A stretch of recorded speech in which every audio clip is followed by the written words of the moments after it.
Thank you, Josh. Thank you for facilitating today's sit and for all that you do for IJS, for supporting all of us and our beloved IJS community. I also want to thank Andrew for holding our tech space, and Lisa and Mark, your support means so much to me. Thank you. It's such a zechut, it's such a privilege always to lead our practice today, to sit with you. So thank you for allowing me to be a small part of your lives and to guide our sit. So also take a moment to thank yourself for showing up to this practice, and thank each other for being here.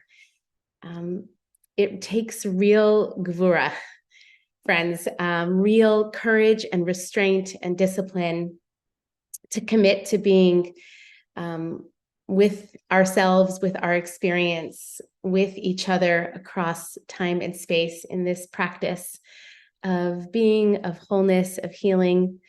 There are so many other things that are pulling our attention. So it's no small thing. All right. So these days, I'm thinking a lot about how this practice allows me, even blesses me, to be at a loss for words.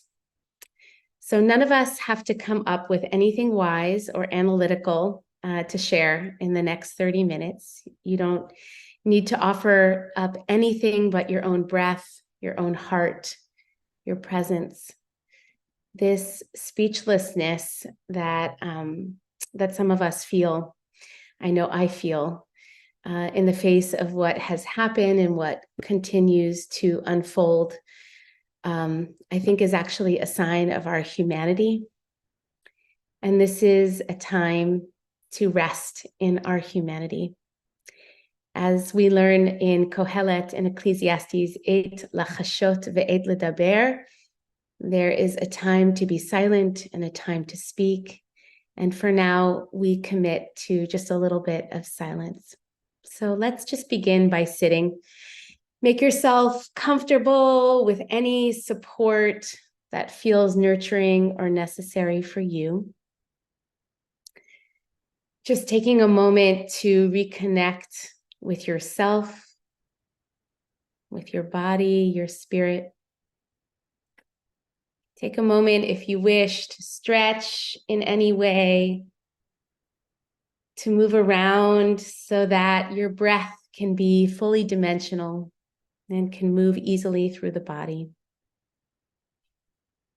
Your eyes can be open or closed or anywhere in between.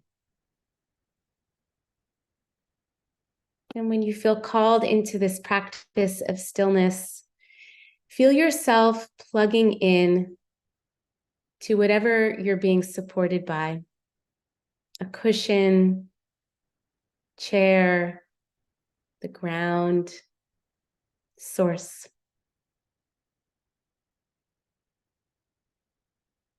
Feel the way in which gravity roots us down, and at the same time, our breath allows us to rise. Feel yourself anchored and lifted, nourished and held. I invite you to take in a deep inhale and exhale. And do that a few more times, just breathing in and out.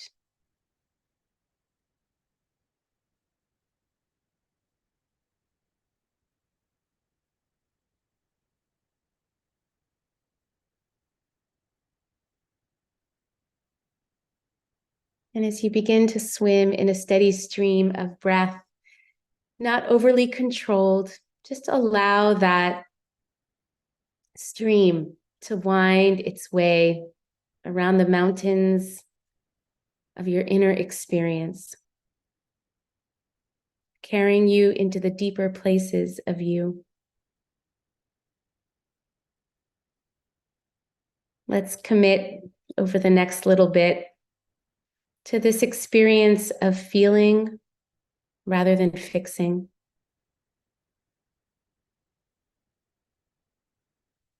to living into the truth of our experience rather than disconnecting from it.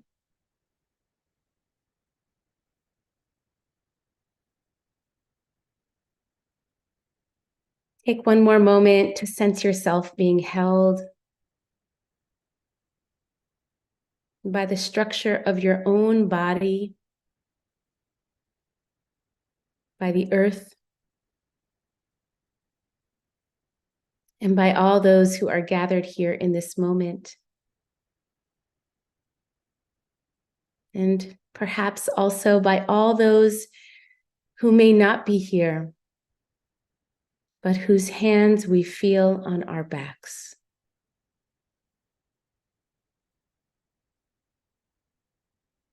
When you're ready, you can open your eyes if you close them, or you can choose to keep them closed. I want to offer a framing and an invitation for practice today as we prepare to sit for a longer period of silence. And Andrew, I welcome you to bring up the source sheet.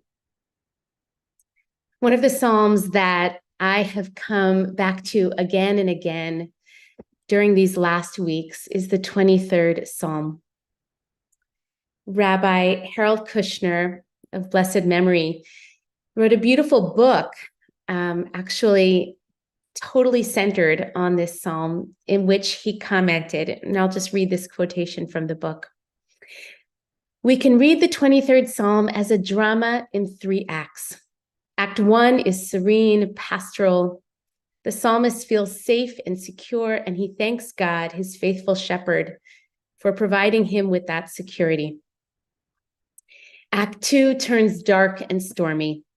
The psalmist's life is interrupted by trauma, tragedy, and bereavement.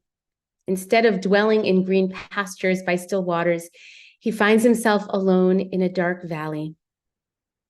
Then he learns that he is not really alone.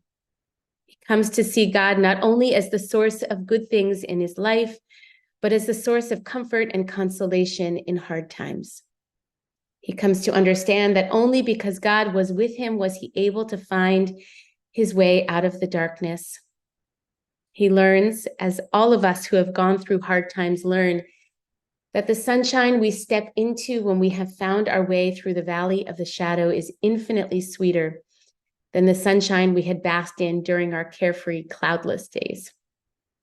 In Act 3, he realizes that his understanding of God, his relationship to God, has matured as well. God is no longer just the one who follows him through his travails. God now offers him something more permanent, an invitation to dwell in his house. Thanks, Andrew. You can take the text down. So for me, Vishavti B'Vet Hashem, sitting in God's house, is a centerpiece of my practice. Coming back again and again and again to accept the loving invitation to sit in my body, to fully dwell here each and every day of my life. And some days I find that I'm able to walk right into the house and set down my burdens and sit. And other days, it's hard to even find the key to unlock the front door. So I want to just begin by simply acknowledging that while it's a beautiful idea, the experience of sitting in our bodies, Vishavti B'Vet Hashem, is not always so easy. And I want to bring our attention to just one part of the verse in this psalm that helps me on the days when it feels particularly hard to sit. Gam ki elech b'geit salmavet lo irara ki ata imadi. Though I walk through a valley of deepest darkness or a valley of the shadow of death, I fear no harm. You are with me. This line reminds me that life always contains within it a deep darkness, a shadow of death. It reminds me that we are all going to die one day. It reminds me that when we grieve the deaths of people, we cannot help but feel like the light in the world is diminished and the world is a darker place. And it reminds me that that a shadow is caused when something obscures the light. There cannot actually be a shadow without the sun shining all the while. And our wholeness comes from acknowledging all that is, the light and the shadow.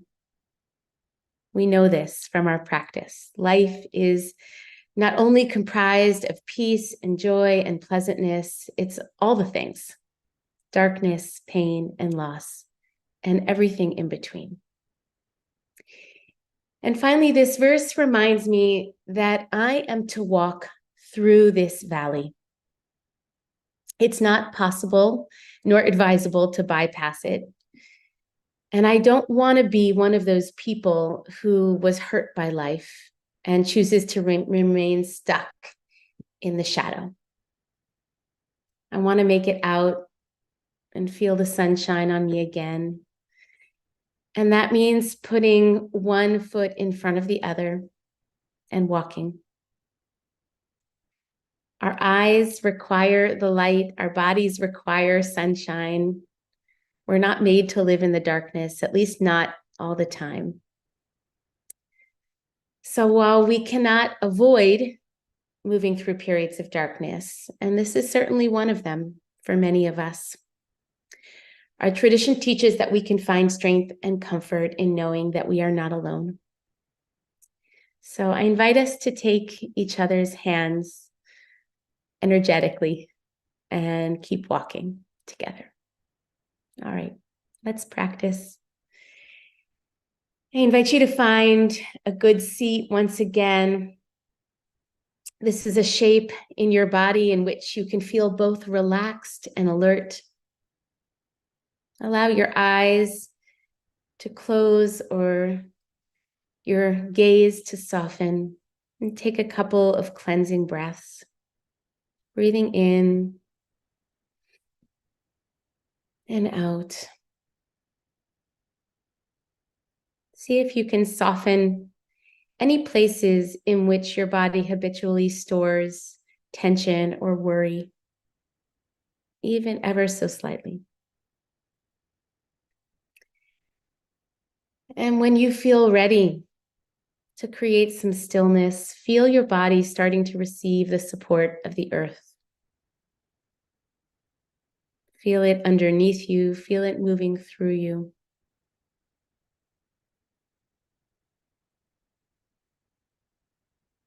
And I invite you to rest your attention on the felt experience of Vishavti B'Vet Hashem, sitting in God's house.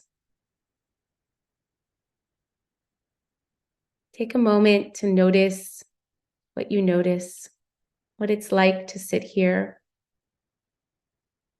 in your body in this moment.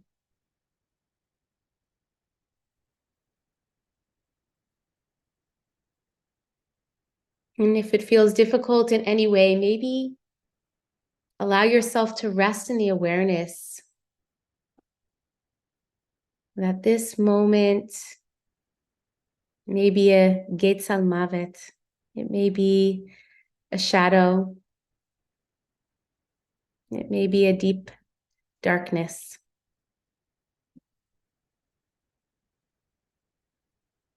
What does that feel like in your body?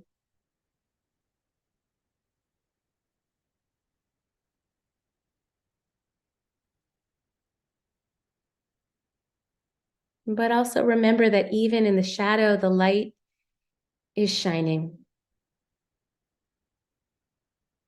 So perhaps notice where you sense the light.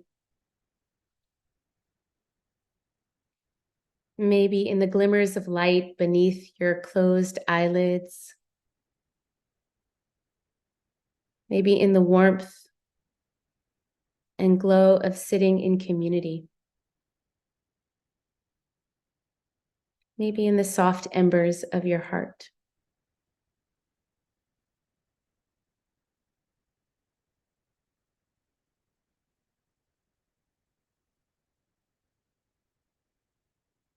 And you may also want to rest your attention on the felt experience of not being alone. Kieta imadi. However you understand the you in that phrase, you are with me. None of us is alone.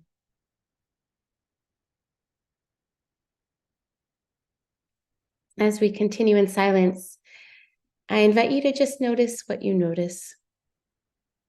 Hold yourself in compassion. Hold each other in compassion as we sit and breathe. And I'll bring us together in a couple minutes with the sound of my voice.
Ki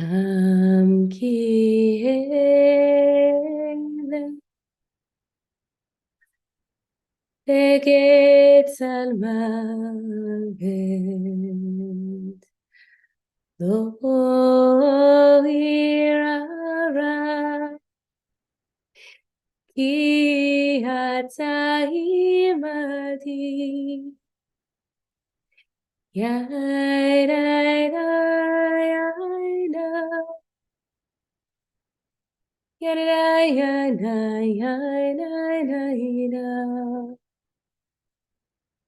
Yada yada yada yada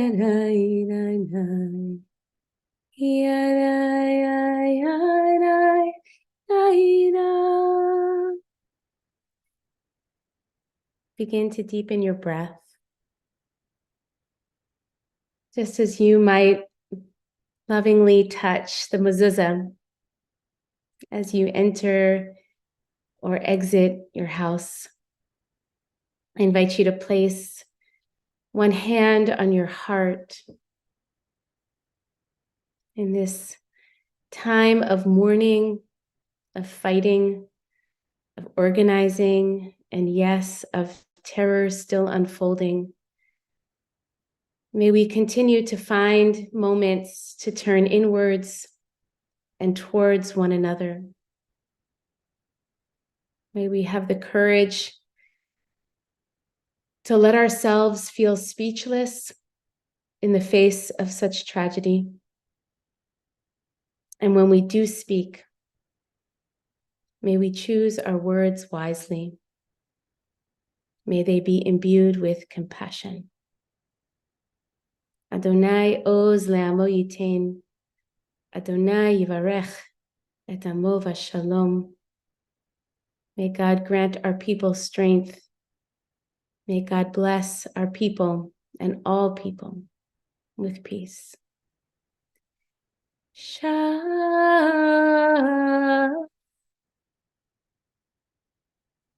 Shalom. Shalom.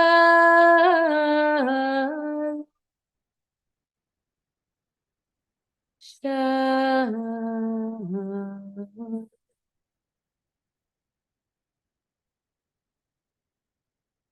Turn it back to Josh. Thank you so much, Jenny. Thank you, everybody. We will have a chance to share some reflections in just a moment and ask some questions. We're going to now take the opportunity for those who are saying Kaddish today to do so. If you want to enter the name of anyone you are holding in heart or mind as you say Kaddish today, who's passed away, please enter their names in the chat. And we'll put the text, Andrew will put the text of the Kaddish, Mourner's Kaddish on the screen. And then you'll be welcome to unmute yourself and join with me in reciting the Mourner's Kaddish. Yitkadal, Kadash, Shmei, Rabbi, Alma, Divra, Pirutei, Me'ich, Malchei, V'chayechon, V'yomechon, V'chayei, D'chol Beit Yisrael. Ba'agala, Bizman Kariv, V'imru, Amen. Yehi Shmei Rabba Mevorach Le'olam, Amen. Yitbarach, V'yishtabach, V'yitzhar, V'yitroman, V'yitaseh, V'yitzhar, V'yitzhar, Shmei, Kedusha, B'riachot, Ve'ela Mincha, Yafata, Shirata, Ushbachata, V'nechamata, Amiran Be'alma, Yehi Shlama Rabba Min Shemayim, Chaim Aleinu, Say Shalom Livruach, Shalom,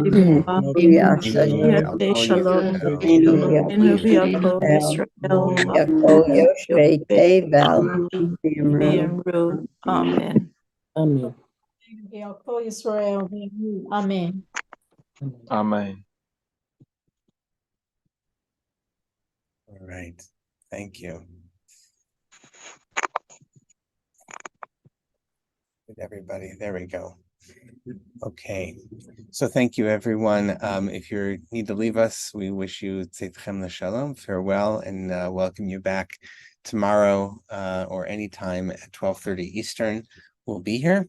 And in the meantime, those who wish to stay around can have a conversation with Jenny and me about your experience with the practice and any questions that you have. If you want to put in the chat, just label in all caps question to start. That way we know what's a question to look for. And already we got some reflections coming on here. So Jenny, thank you so much for that reflection on Psalm 23 and the interpretation from Harold Kushner, and sort of this notion of three acts and finding. I love that you invited us to kind of experience the notion of dwelling in the divine house is, dwelling in our bodies and dwelling in the space where we are. There's a real sense of like indwelling almost, right? That's there. And yeah, I wonder if I would just like to invite you to reflect on, I think so many of us are experiencing, tension around questions of safety, and personal safety and obviously globally. But I know I've talked to a lot of people who are not necessarily, it's one thing, those who are on the front lines or those who are living in harm's way, but even those of us who are just living in our neighborhoods and and here, and a feeling of, ooh, I'm noticing anxiety around personal safety. And I think of that, line of Gam ki elech v'getzal mavet, like even when I'm walking in this very constricted place. I'm wondering how that's showing up for you and how your practice is helping you, or how you approach that or respond to it. Yeah, thanks, Josh. Well, I think the first thing is, and I've said this before, so I apologize for repeating, but I do think, like, for me, this practice is one of my primary tools in regulating myself. And the world does feel unsafe. I mean, it always feels a little unsafe to me. Sometimes my own inner experience feels unsafe, let alone the external world that we live in. And the external world feels particularly unsafe for so many of us. And so we only have so much control over that. And so the degree to which I can practice using meditation to, again, just regulate my own nervous system so that I can sort of meet each moment with, from a sort of a mindful place with a little bit of perspective is helpful. And these Psalms, which I'm coming back to again and again during this time, I feel comforted just knowing that these words have passed through the lips of our people for generations.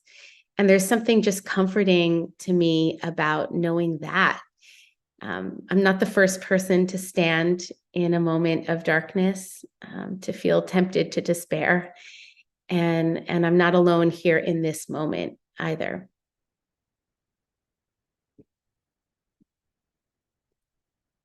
Oh, Josh, you're muted. Yeah.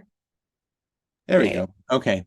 Yeah, being part of community, like, and even this one, right? Like, not even, and this one, right? Both physically and virtually, yeah, has been, I think, so important for so many people. And so, yeah, I mean, maybe that goes to responding to Laura's question here, right? With regard to the felt experience of not being alone, can you speak to the experience of believing God is with us, but not feeling God's presence? What do you do? Think that, I really have to credit Rabbi Harold Kushner, who we lost this past year, but whose teaching has just been so formative in my own life, that presence, that divine presence, there's so many ways that I understand that. Like, it gets more expansive with every year for me. So maybe it feels like, again, the hands on your back from loving friends. Maybe it feels like the ancestors' hands on your back. Maybe it feels like this earth that is holding you. Judaism blesses us with the permission to understand the divine in infinite number of ways. And so maybe we don't feel one kind or one association with how we experience God, but we can feel it in another way. Yeah. There's a larger theological reflection that sort of opens up to, right, about how we experience divine presence. And I agree with you. I was thinking, I was sitting this morning early in a dark kitchen, or trying to, and it's tough these days. It's like very agitated. It's not entering in a calm state. I hadn't had a great night of sleep. But I was at least able to get to a place of for me anyway, making an intention of, I was going to notice, I knew my son was going to wake up and come downstairs. Right. And so knowing that that opportunity was going to present itself, and being able I sort of made a personal intention, a kavanah of all right, I want to greet him. I'm greeting the face of the Shekhinah here, right? I'm greeting the divine presence in this manifestation. And that was helpful, right? It was helpful just to be able to have the space to, open up and say, how can I bring an intention to this? And how can I, at a time when my mother-in-law said to me the other day, she's like, the guy upstairs isn't doing his job. And I'm like, well, that's one way of thinking of it. And but, or maybe not, as the old Zen story goes, there are lots of places we might look, and they might show up in different ways. So that was helpful for me, and to the extent that that's helpful for you. There's a question here from Lori, thinking about the 3 acts of Psalm 23 and wondering how we hold compassionate space for natural and profound fear within that. Lo nefached klal, not to be afraid at all. Yeah, you want to respond to that? Yeah, I think that's one of the things that's soothing for me about this psalm is it just reminds us that it is a normal part of this human experience to move through periods of deep darkness. And fortunately, we're also reminded of this image that there's still a light shining there, and we'll find our way to that again. But it's okay to just acknowledge that this feels really hard. I think it feels less hard for me personally when I feel less alone, but it still feels hard. Mm-hmm. And that's just human. I think it's also, for me, I associate Psalm 23. The melody you used is it's a Shalashudas melody. It's the third meal of Shabbat, as Shabbat is ending and you're about to end. And that's a time liturgically that in singing that, and in so many of the other ways that we build in, actually there's this sense of fear and loss, right, that we're feeling. And I remember there have been moments in my life when I've really felt that, that not just singing, just late Shabbos afternoon comes and something happens in me that I feel so sad, and so it's almost built in, you have, we have this refuge, and then you don't want to leave the refuge because I got to go back out into the week. But we build that rhythm in, it's also part of leaving Shabbat. It leads into Havdalah, and Havdalah, which is, all about Hine el Yeshuati lo aftach v'lo, I will not fear. God is with me. Same impulse, right? So the fact that we have that muscle, that we exercise frequently, and we just build that expectation in, and it's yep, there's going to be those times, and thank God we have these things to help buoy us through those times. That's right. That's right. Yeah. some other things that are coming in here. A lot of good comments. Thank you. Eileen, I just want to lift up, you're mentioning, I've begun reading Toba Spitzer's book on reimagining the divine. Is anyone else reading it? I just want to say, we have a class on that later this year during the Omer. If you're into Toba Spitzer's book, which is a fabulous book on reimagining the divine and ways of, I read it and I was like, we got to get Toba teaching. And so if you don't have that book yet, and you want to, as part of that course later this spring, go on our website. You can see when it'll be, but it's around over the Omer period. Is going to be really great. So yes, hooray! You should totally do that. Question: recommendation of modern translation of Psalms. What do you like, Jenny?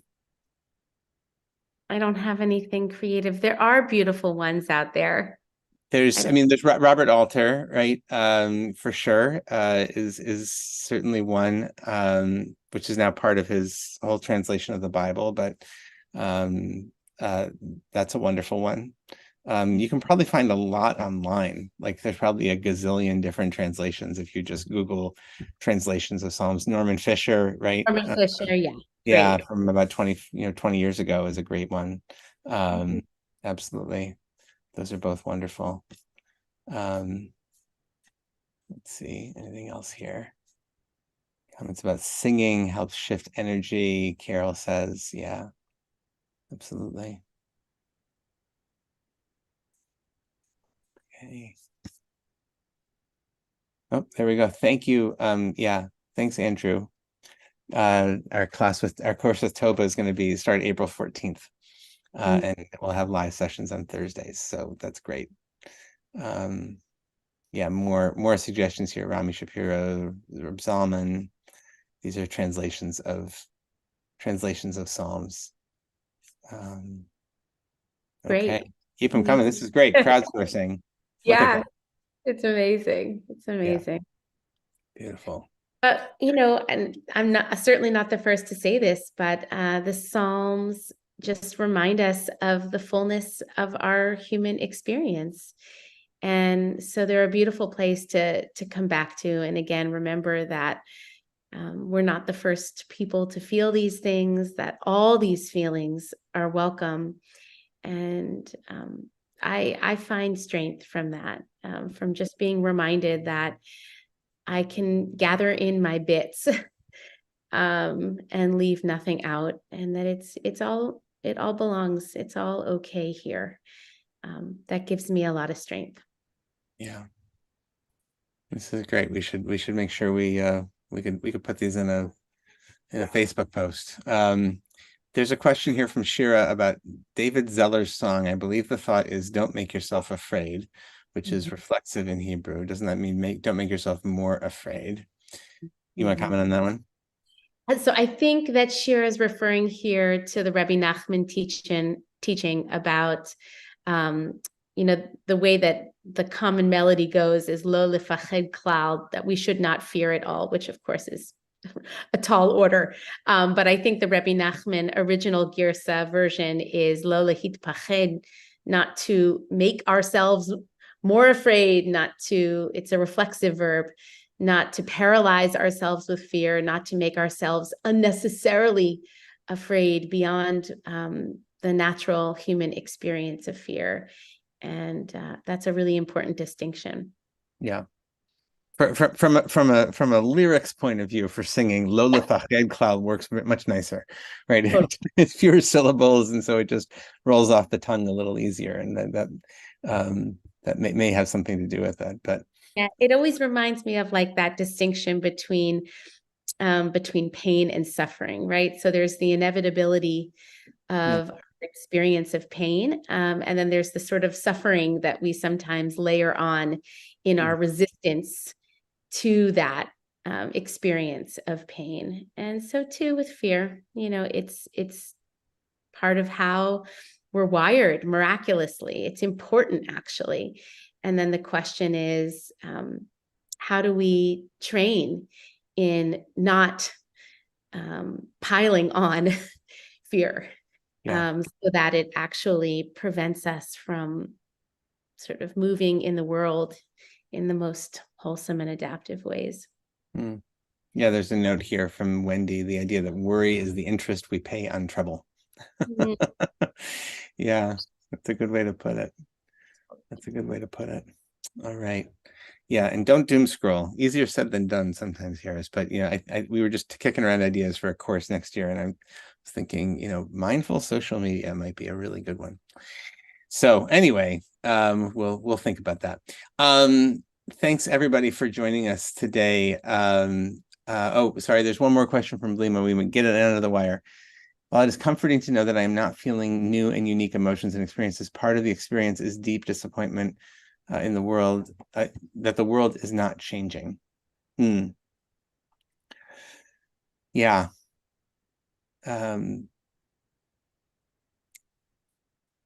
Yep, you can sit with that.